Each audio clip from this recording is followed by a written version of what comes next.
Hiya, this is Tony Morgan from A&R Boilers, and we're looking at a boiler called a Glowworm Betacom 24C. And today's fault is the flashing light. What you can see, the 70-degree light flashing, which is over the flue symbol there. Okay, so we're going to find out what the problem is, and we'll see how we're going to cure it. I've just removed the combustion cover and you can see the fan unit.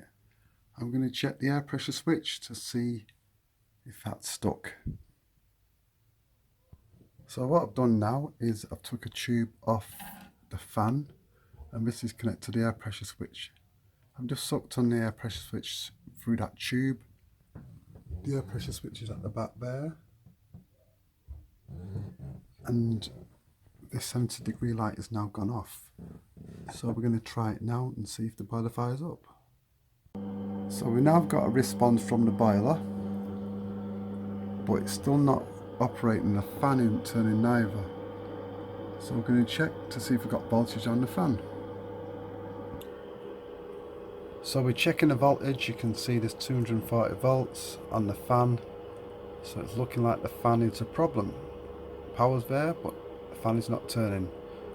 So this is why we're getting this code flashing, indicates the fan.